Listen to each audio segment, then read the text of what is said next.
अगर आपका नाम शक की बुनियाद पे किसी एफआईआर में आ जाता है या आपके अगेंस्ट कोई एफआईआर दर्ज हो जाती है और आप ये समझते हैं कि आपने कोई जुर्म नहीं किया और ये सिर्फ और सिर्फ एक झूठी एफआईआर है, तो अब आपको सबसे पहला स्टेप क्या लेना चाहिए?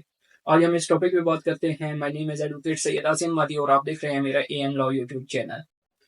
तो जैसे ही आपके अगेंस्ट एफआईआर दर्ज होती है और बेशक वो शक की बुनियाद पे हो या आपके अगेंस्ट एफआईआर दर्ज करवा दी जाती है, तो अब आपको सबसे पहले जो आपके अपने एरिया की सेशंस जज की जो अदालत है, वहाँ आपको जाना होगा। वहाँ पे आपने प्री अरेस्ट बेल के लिए अप्लाई करना है।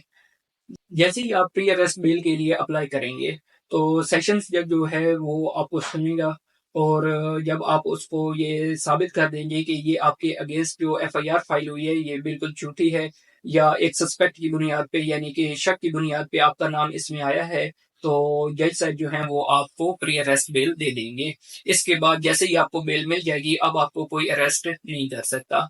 लेकिन अगर आप अपने एरिया में मौजूद नहीं है, किसी और एरिया में है, तो अब आपको उस एरिया की सेशंस जज की अदालत में नहीं जाना पड़ेगा, बल्कि आप जिस एरिया में मौजूद हैं उस एरिया की हाई कोर्ट में जाना पड़ेगा। मिसाल के तौर पे आप पंजाब में मौजूद हैं, पंजाब के किसी किसी भी सिटी में मौजूद है, अपने इलाके के अलावा किसी और इलाके में मौजूद है, तो अब आपको लाहौर हाई कोर्ट में जाना पड़ेगा। लेकिन अगर आप पंजाब से बाहर हैं, तो जिस सूबे में हैं उस सूबे की जो हाई कोर्ट है उसमें आपको जाना पड़ेगा और वहां आपको प्रोटेक्टिव बेल के लिए अप्लाई करना पड़ेगा।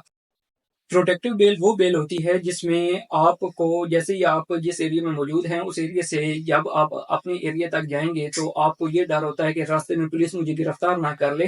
तो अब आपको वो हाई कोर्ट जो है वो प्रोटेक्टिव बेल देगी, पुलिस आपको गिरफ्तार नहीं करेगी। जैसे ही आप अपने एरिया में पहुंचेंगे तो सेम वही प्रोसीजर आपने अडॉप्ट करना है कि आपने सबसे पहले सेशंस जज की अदालत में जाना है और वहां पे आपने प्री अरेस्ट बेल के लिए अप्लाई करना है। अब सवाल ये पैदा होता है कि आपने जो प्री अरेस्ट बेल जो है वो किन ग्राउंड्स के ऊपर आपने फाइल करनी है। तो उसके 4-5 ग्राउंड्स हैं। सबसे पहला ग्राउंड ये है कि आपने ये साबित करना है कि जनाब ये जो दूसरी पार्टी जिसने आपका नाम एफआईआर में दर्ज करवाया है या पुलिस जो है इनकी कोई मेलाफाइड इंटेंशन है, यानी इनकी कोई बुरी इंटेंशन है, तो इसलिए आपका नाम उसमें ले लिया है। या फिर आपने ये साबित करना है कि जिन्होंने एफआईआर करवाई है उनमें और आप में कोई लड़ाई झगड़ा चल रहा हो, तो वो इस तरीके से आपका।